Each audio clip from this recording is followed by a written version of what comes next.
How's it going, guys, and welcome to today's video. So today's video is going to be mostly about different updates, tools that I'm about to buy, tools that I've just bought. I'm going to run through ones that I picked up today and also ones that I've ordered today, which I'm going to be waiting for to come in from the USA. So without further ado, let's get into it.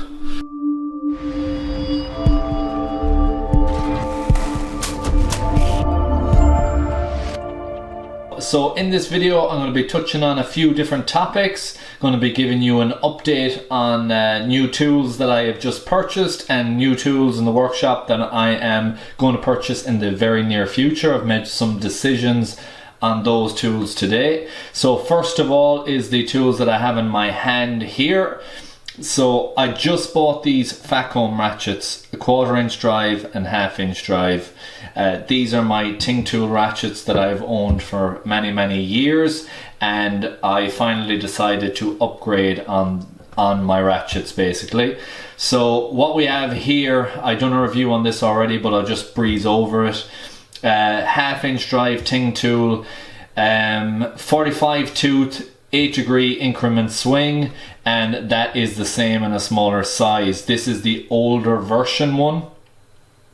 So this is the one that they came out with first, which is the 1400 FRP, and then they went to this design here, which was a more comfort grip handle, and still the same design in the body that the other one had. It just had a softer grip handle on it. I actually preferred that type because it was easier clean, but I got this one free when I had a teeth damaged on the other one.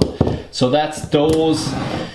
The fat comb one that I bought today, so this model number is, let me just get it in the light, SL171. It is a 72 tooth. It is a 5-degree increment swing. So it's got a pear shaped head to it. Let me just see if I can get in there. And the reason for that is so you avoid hitting the release button by it being a little bit recessed. You have a bit on the outside there, and to stop you from hitting the flip reverse as well. So I really like the design, I like the feel of it. The teeth feels really nice. It's got a nice swing to it, and the same with this one. So this doesn't have the button on it.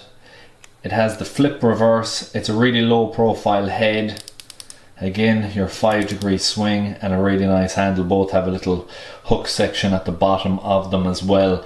I'll be giving an update as I go on what I think of them using them, but I believe they're going to be very good. Fat comb is a good brand, high quality tools. I already have this fat comb ratchet for coming up on 5 years now, I think, and it is been perfect. Great tool. I couldn't knock these whatsoever. They've been excellent, they've served their purpose, and I'll still be using them. They'll be more of a mobile tool now, so if I have to go and strip some parts out the country or go to a yard or whatever, I will bring these ones. I won't be as bothered about leaving them behind as what I would those ones there, but I will be bringing these on the road with me now, and they will be staying stationary in my toolbox. So I'm just going to go ahead now and bring you downstairs and just talk through the other tools that I purchased today, but I won't have them for a while, and also a decision I have made on a new workshop tool. Okay, so the first thing I'm going to talk about is right down here. We have a precast made here on the floor, and that is made for a scissors lift. We done that when the garage was done up, and we have located a few different types of in-floor scissors lifts that fit in there perfectly.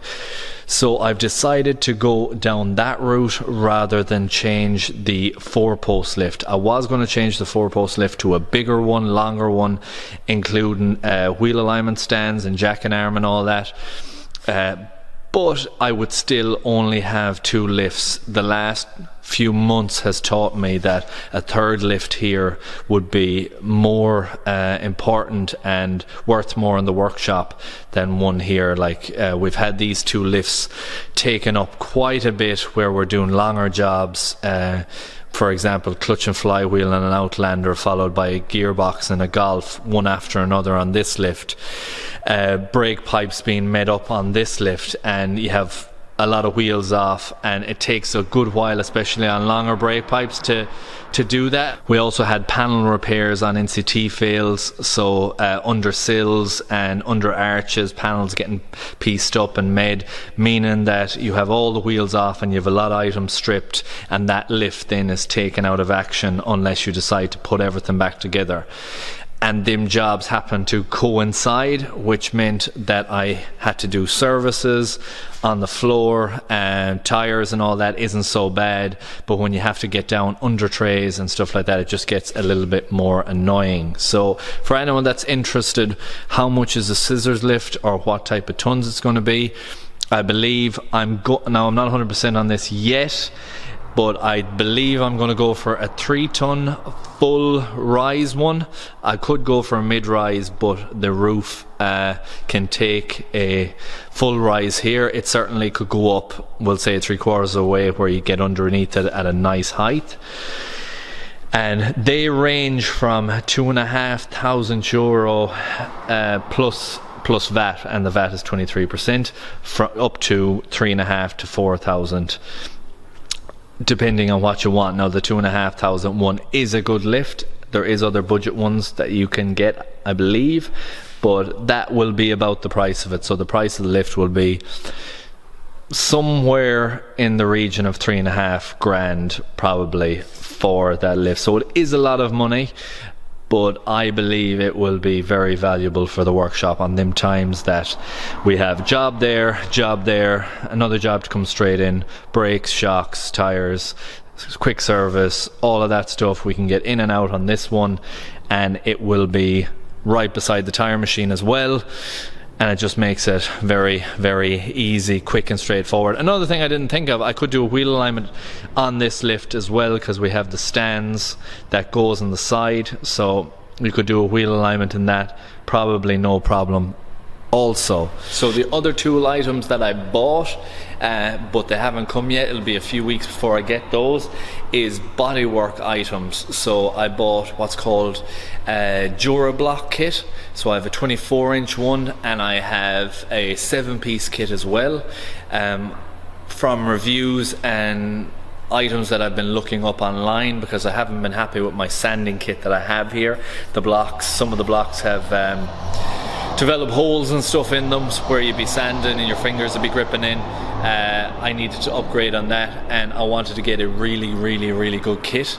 And from what I have found and what I've researched, you can't look beyond these GerardBurke. So when I do get them, I'm going to do a review on them.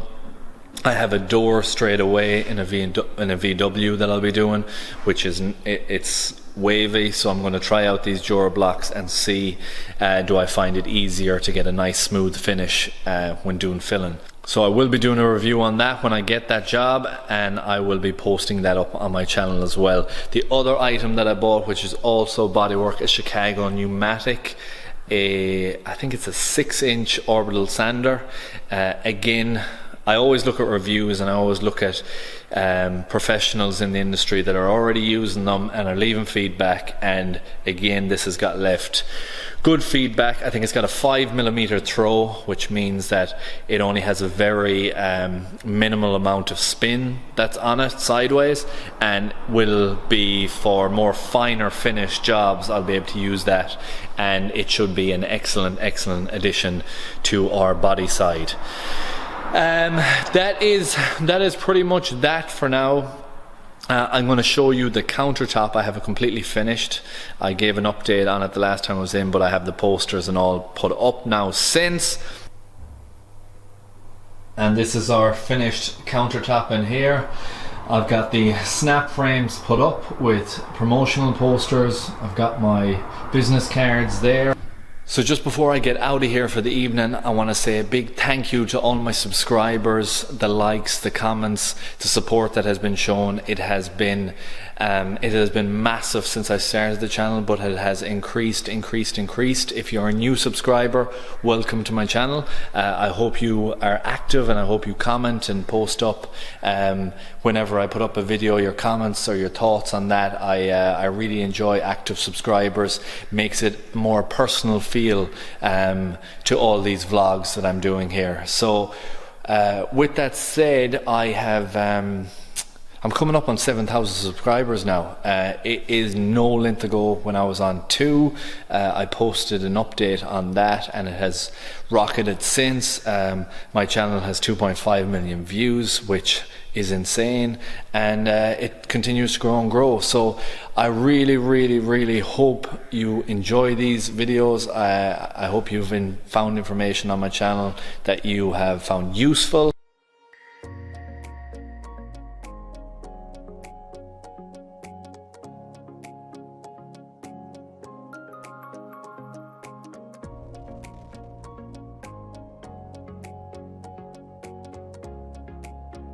So as always guys, I will be bringing you more updates and more videos soon.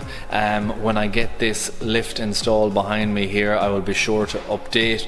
If I have time on the day, I'll shoot it going in as well, but that depends on what jobs I have in the workshop when that is going in. So that is it guys. I hope you've enjoyed this brief vlog slash like tool update. If you did, please like, share, comment and subscribe, and I hope to see you in the next one. Thanks for watching.